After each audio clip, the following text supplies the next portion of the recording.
So, welcome the lecture of the data communication. Before we going into the syllabus, we would be see the answer sheet of the unit test we have taken in the last week.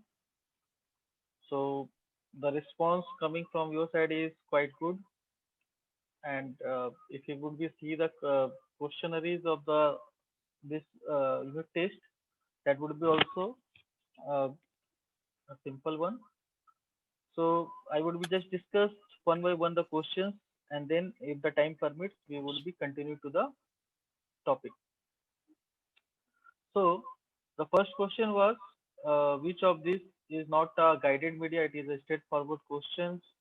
So our first three option is all are guided media. Last one, the wireless LAN is the correct answer. Those who want to mark the answers, actually the options are shuffled. So do not write only one D, one B like this. You have to write one number and the option, wireless LAN, for your reference. Second one, the question is, coaxial cable consists of how many concentric copper conductors? So we know that in the coaxial cable construction, it is having the two conductors, copper conductors. One is the innermost conductor that and the otherwise the outer conductor. Okay, so it is very simple question. Mathematical one. Third question is, a sine wave is offset 1 upon 6 cycle with respect to the time 0. What is its phase in radians? So we know that in one complete cycle, there would be a 360-degree angle is there. And if you would be converted into the radians, it would be 2 pi. So 1/6 of the cycle is 2 pi upon 6. That is pi upon 3. And you have to be put up the value of the pi 3.14 and divide by the 3. You would be got the answer. That is 1.046 radius. It is very simple one. Then the fourth number question is, choose the correct option. You have to be define the formula of the wavelength. So out of this four options, the second one is the correct, that wavelength is equal to propagation speed into time period.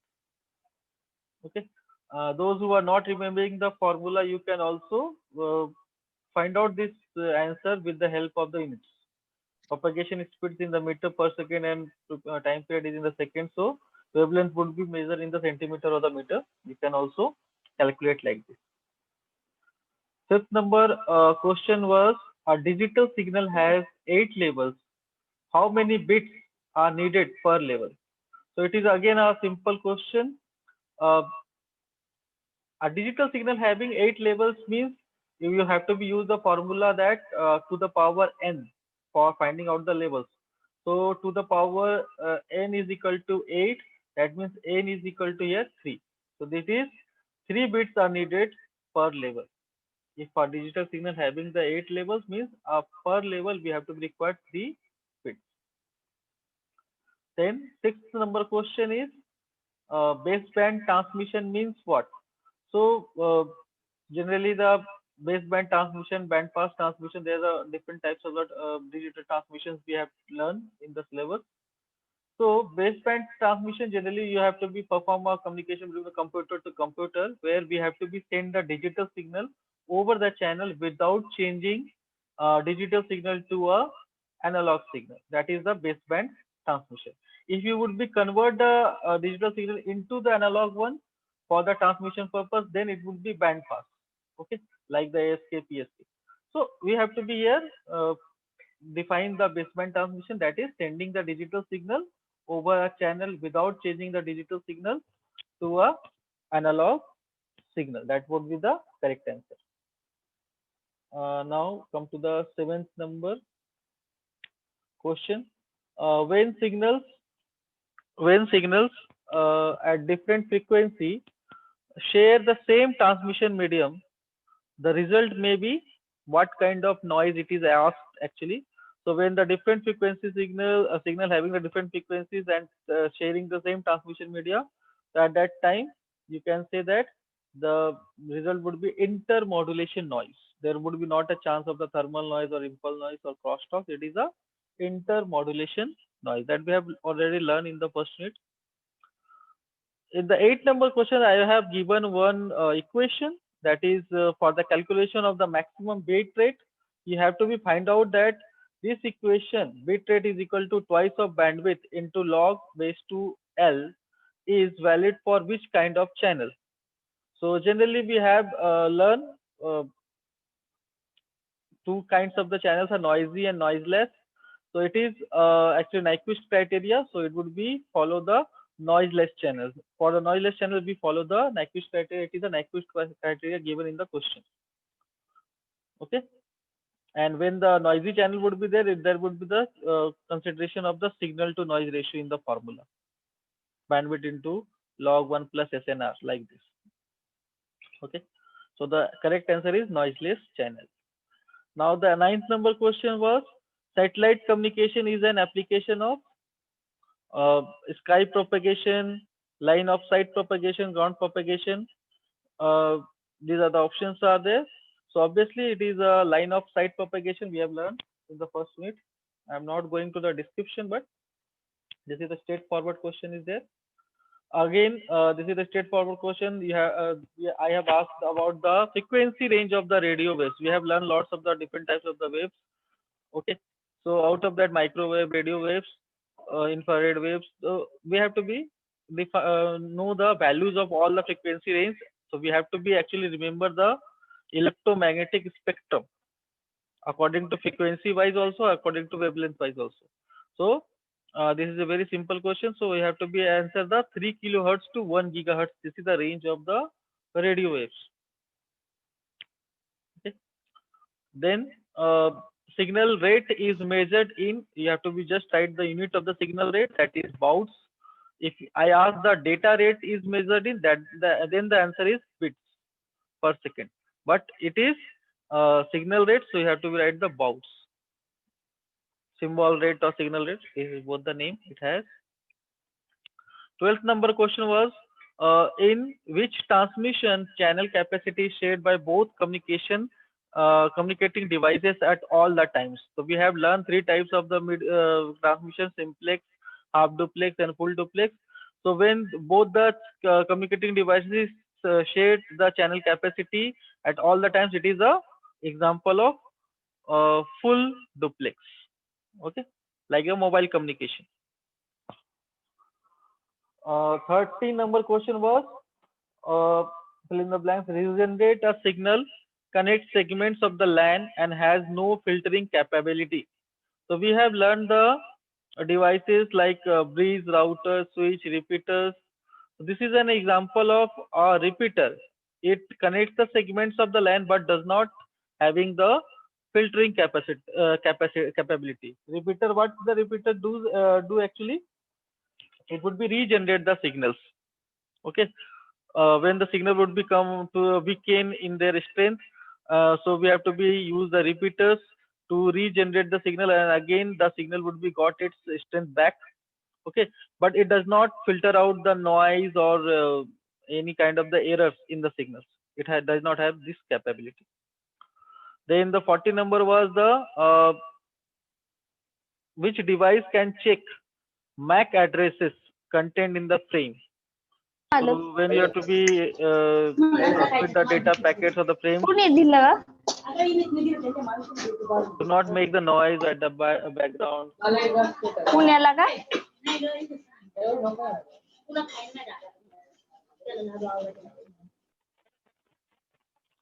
So bridge can check the MAC address contained in the frame. This is the correct answer that we have already discussed in the lecture. 15 number question was the layer change the bits into electromagnetic signals. Which layer out of the OSI model, which layer is responsible for changing the data bits into the electromagnetic signals? This was the lowest layer, that is the physical layer, from where the data would be transmitted through the guided or unguided medium or wired medium actually. So here it would be transmitted into the electromagnetic signals. Okay, and from the 16 to 30, it was based on the unit number 2, that is error detection uh, and error correction mechanism. So in this unit, we have learned lots of the coding, block coding, cyclic coding, and convolutional coding, Viterbi decoding. There are lots of the topic we have learned.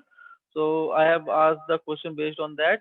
So in the 16 number question, it was asked that in which coding technique we divide our message into blocks, and each block having the k bits. So obviously it is very simple.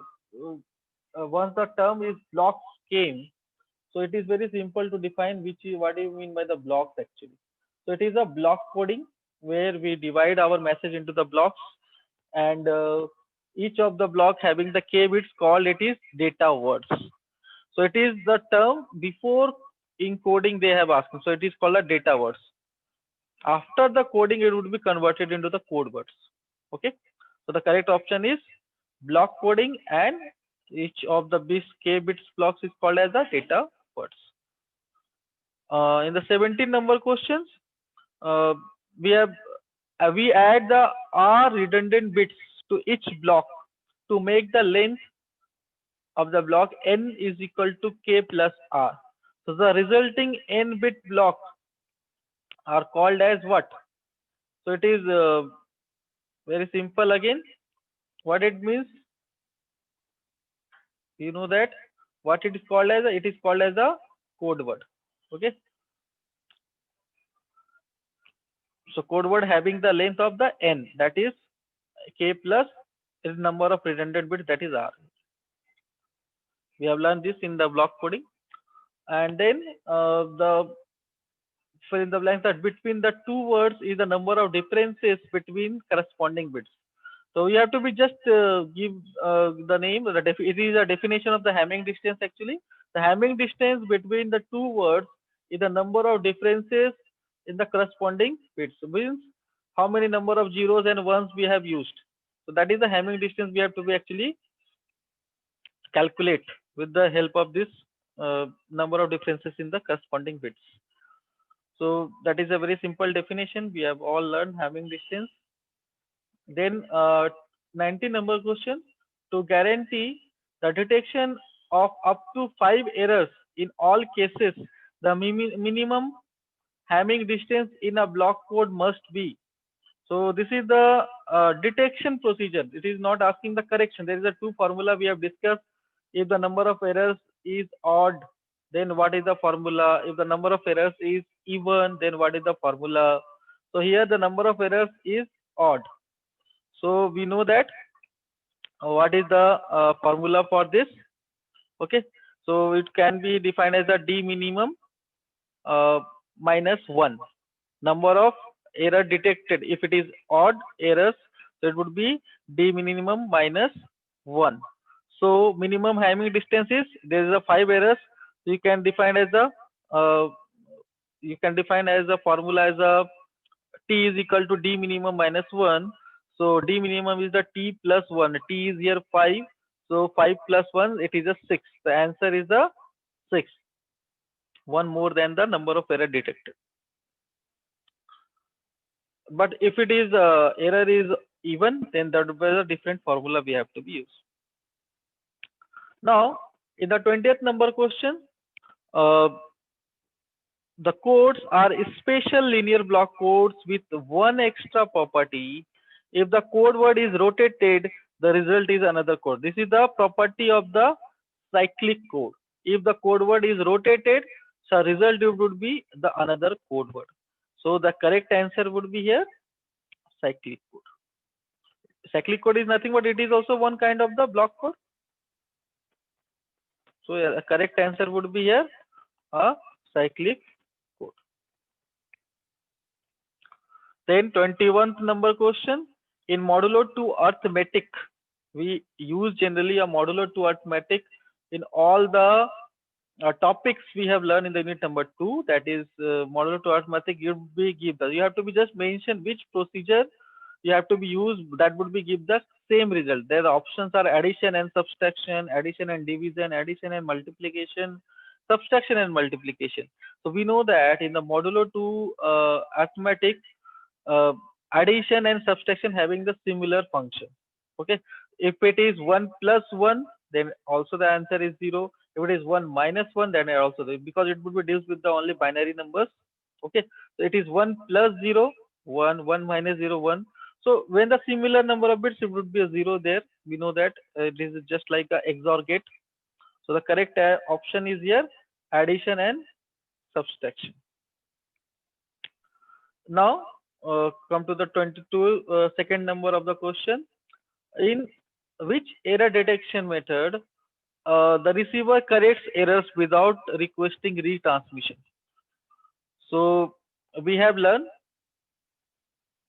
two types of the error correction methods are there. The first and what is the mostly we have used actually it is forward error correction. Okay, and there are another was the automatic repeat request that we have learned at the end of the topic, end of the chapter actually. So whatever the block code and convolution code, that all are the forward error correction method, where the receiver corrects errors without requesting the acknowledgement of the retransmission. Now, in the 23rd number question, I have asked in Taylor's diagram, number of nodes, fill in the blanks, at successive branching. So what happens in the Taylor's diagram? We know that we start from the one node, that is all 0 nodes, and from one node there is a 2 branches would be came out. So when we have to be come to the time instant, second time instant, then it would be go from the 2 to 4, then 4 will be like this. In every successive branching there is a double number of nodes would be what, it would be double. Initially it is 1, then it would become 2, then it would become 4, like this. It would be number of branches would, number of nodes would be doubles at successive branching. Come to the question number 24. The number of k bits shift over which a single information bit influences the encoder output is given by. So the correct answer is the constant length. Okay, the number of k bits shift over which the single information bit influences the encoder output is given by the constant length, that we have learned in the convolutional coding. What is the constant length actually? That is would be represented as a shift registers. Okay, so whatever the number of shifts would be there, that would be nothing but a constant length is there. 25th number question, which operates on continuous stream of data? So we have learned block codes, cyclic codes, convolutional code. These are three major coding techniques for error detection and correction. So we know that in the convolutional codes we have to receive the continuous stream of the data. Okay, there is not any procedure of make a blocks. In the block coding, what we have to do, we using the k bits of the data and make a block of every k bits. But here there is not any such kind of the operation is there. You have to be continuous stream of data could be entered to the convolutional encoder one by one. Now in the 26th number question, the received code contains an error if the syndrome vector is non-zero. If the syndrome vector is 0, that means there would be not any error in the transmission. But if it would be non-zero, then and then only we say that there is some error, and we have to find out that error and correct the error. The block codes, 27 number question, block codes are generated using, we know that it is very simple, generator matrix. Generally we use the generator matrix for construction of the block codes. In all numericals it is given. 28th number question, the rate of block code is the ratio of, we have calculated the rate R, that is k upon n. K is the number of message bits, so it is the length of the message, and n is the code word length. So it would be nothing but the ratio of message length to the block length. Okay, and 29th number question, in which protocol if no acknowledgement for the frame has arrived, we resend all outstanding frames. Okay, and that we know that it is happens in the go back and a go back in ARQ where uh, if there is no acknowledgement of the for the frame has arrived, still if it is error in particular bit, so then we have to be resend all the data. For example, we have to be receive the error in the fifth number of the bit. So we do not know, we do not receive any acknowledgement for that also for that error. Then what we have to do from 1 to 5 again we have to be resend the data. That is happens with the go back in AR automatic repeat request. And the last one, the question is asked from the Viterbi algorithm. Viterbi algorithm performs decoding of convolutional codes. So which kind of the decoding generally used by the Viterbi algorithm? It is maximum likelihood decoding method. Maximum likelihood decoding of the convolutional codes. So in this way, the questions are related to the unit number 1 and 2, and I hope it is quite simple for you. Okay. Now, uh, anyone has any query regarding the test?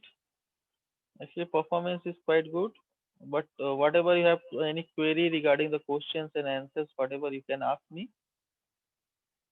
Otherwise, we would be switch to the topic where we have left before the test. Anyone has any query?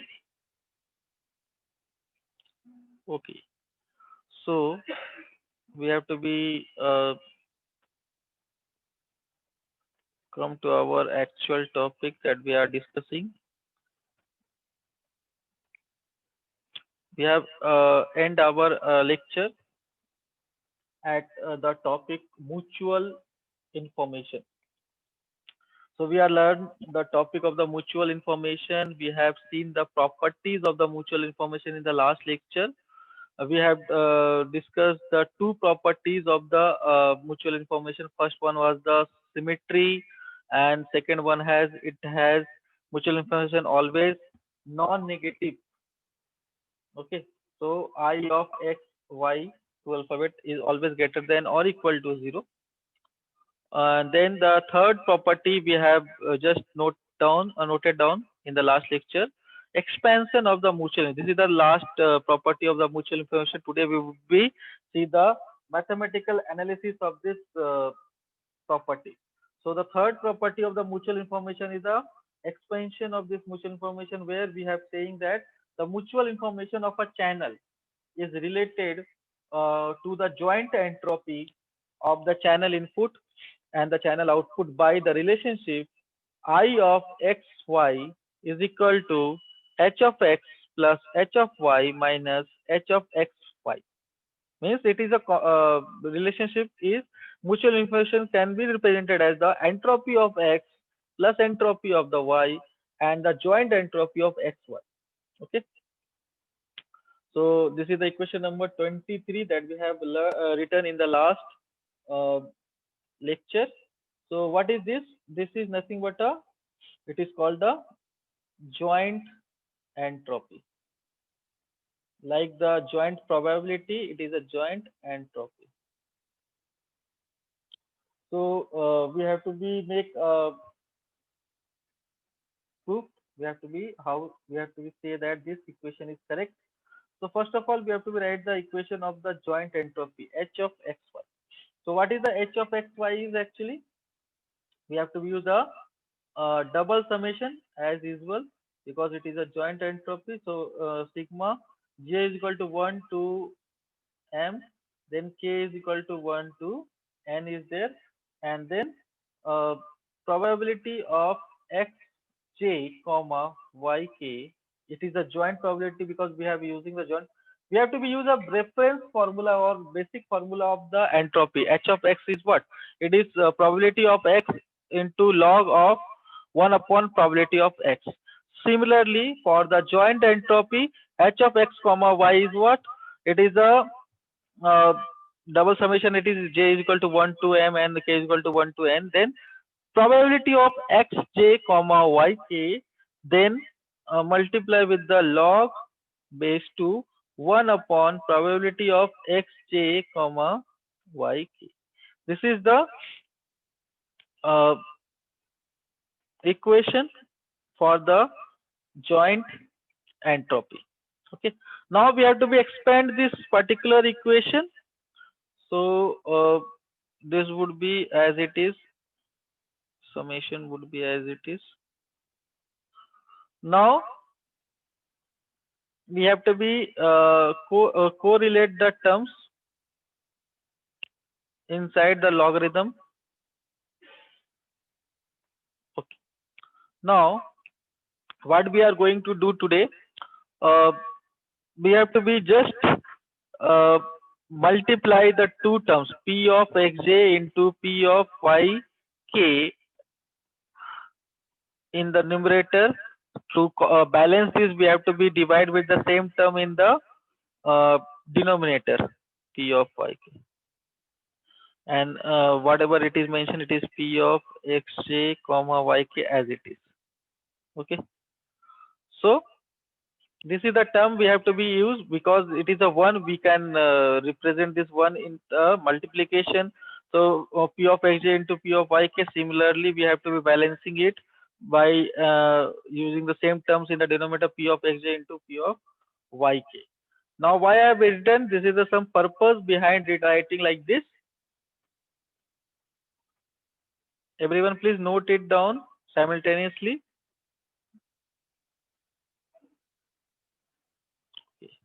So I hope all of you have noted down. Now I have to be move forward and see why we are using this term. What is the purpose of using this term is there? No, now you can say that if you have to be considered up to this point, you have to be take it separate as a common term. Now log, suppose this is log of A and this is log of B. So what is this? Log of A into B means log A plus log B. Can we write like this? Yes, we can write like this. So we have to just separate out this term. So it would be using the basic knowledge of this logarithm. We have to be use the term.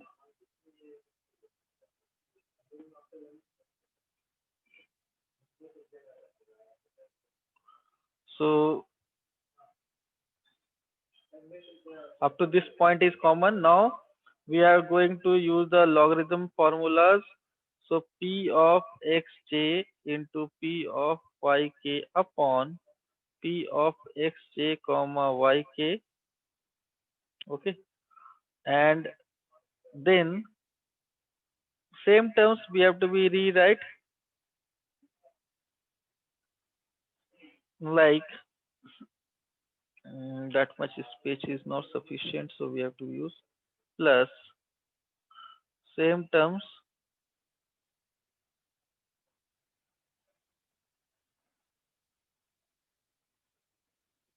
log base 1 upon p of xj into p of yk. Okay, so in this way we have written the equation number 20. This is marked as equation number 25.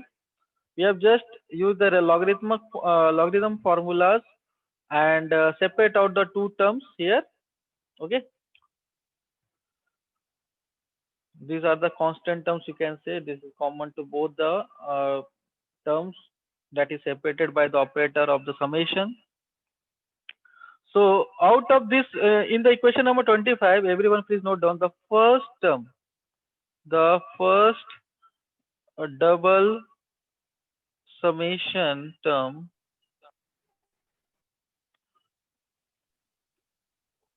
on the RHS of equation number 25 is recognized as the negative of the mutual information of the channel I x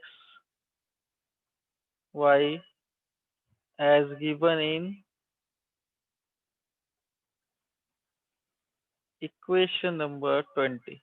In the equation number 20, we have defined the mutual information term IXY, that is double summation a P of xj comma yk into log of 2 uh, P of xj comma P of yk upon P of xj comma yk.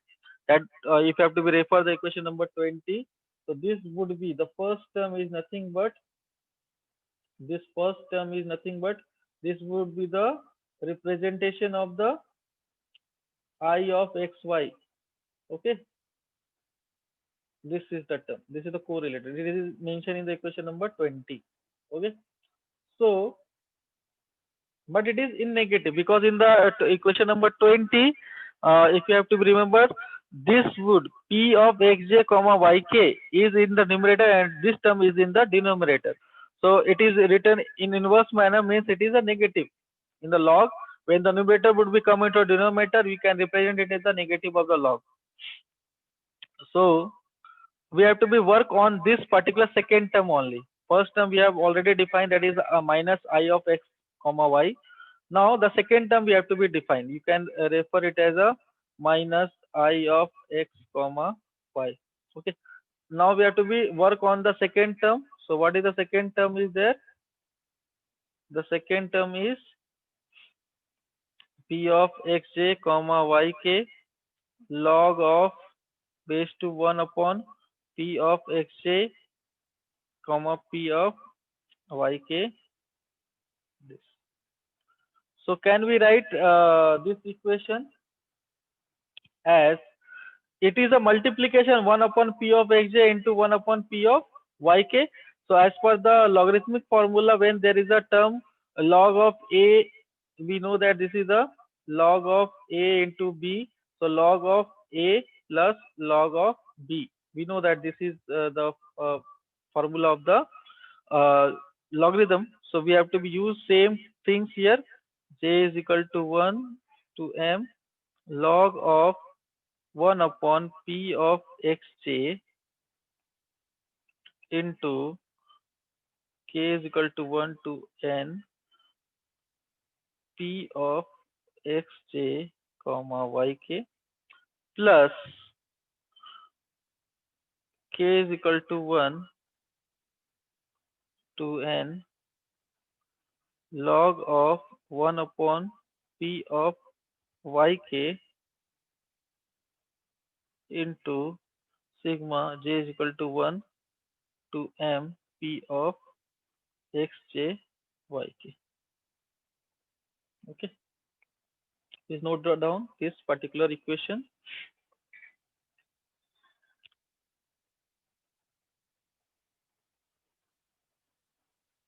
We have just separate out these two terms, okay, and rearrange the sigma. This is a common term in the both terms here. Now come to the next of this part of this is we have to be just define the first term in this equation as this is nothing but what? If you have remember the equation we used, this is the marginal probability. That is the joint probability equation P of xj comma yk, but we have defined only sigma for the k term. That is the marginal probability. It can be replaced by the term as P of xj. Okay, so we have to be see that in the next step of this we can write as this, that would be equal to sigma j is equal to 1 to m because it is not disturbed. Now the second term, that is sigma k is equal to 1 to n P of xj comma yk can be written as P of xj log base to 1 upon P of xj. It would be as it is.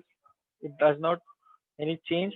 Similarly, in the second term k is equal to 1 to n would be as it is, and even the term log base to 1 upon P of yk would be as it is.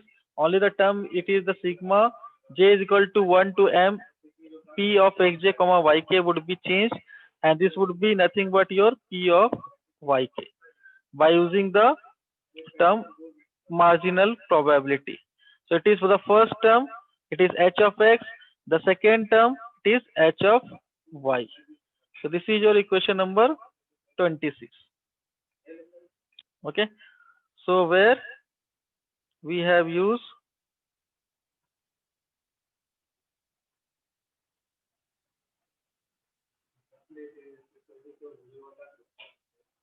I am activating the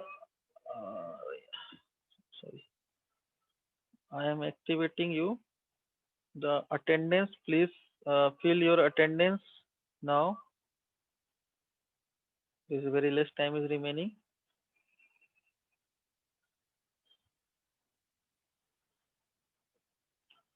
So this is the last point that we have to do. P of xj yk, it is equal to P of xj,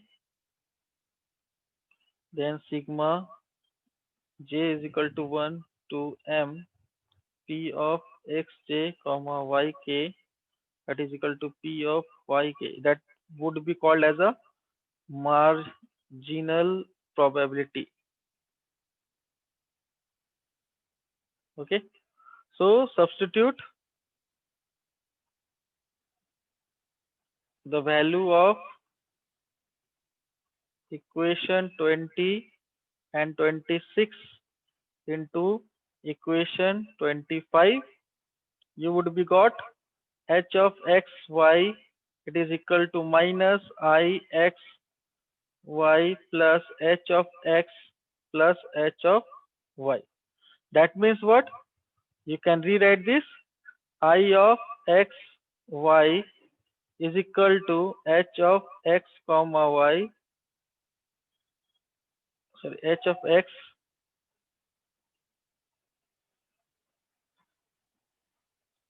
plus h of y minus I of x y. Okay. So this is equation number 20. So in this way, we have proved this, the expansion of the mutual information that we have already taken as a first equation. I of x y is equal to nothing but the entropy of x plus entropy of y minus joint entropy of x y. Okay. So these are the three properties of the mutual information. From tomorrow, we have to be take the numericals on this particular topic. Okay. So for today, up to this point, I would be end the lecture. From the tomorrow, you would be take numerical. If anyone want to, uh, okay, we would discuss this numerical tomorrow. This is the binary symmetric channel based numerical is there. So up to today, we have to be end here the lecture. Thank you all of you for attending the lecture. Okay, thanks a lot.